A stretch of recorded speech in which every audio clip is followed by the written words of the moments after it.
Hi guys, welcome back to my channel. So in today's video I'm gonna show you two different ways you can wear your hijab with a hat.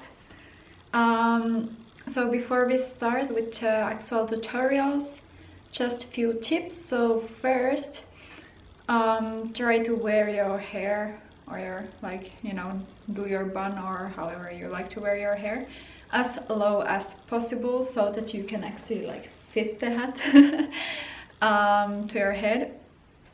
And then I'd suggest using some hijab or some scarf that is really thin, so that it fits better.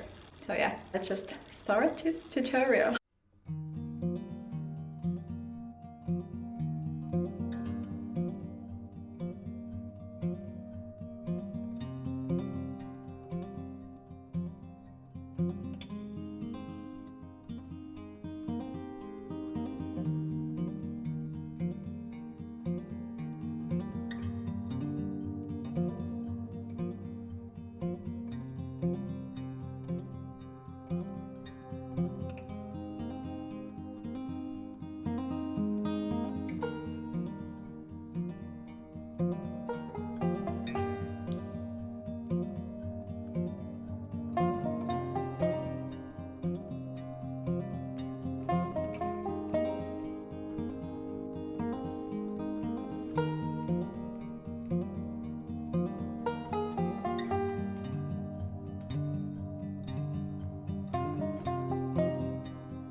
And that was it, super quick and simple. I really hope you liked this video, and if you did, then please give it a thumbs up and subscribe to my channel if you haven't already, and I hope to see you in my next video. Bye bye!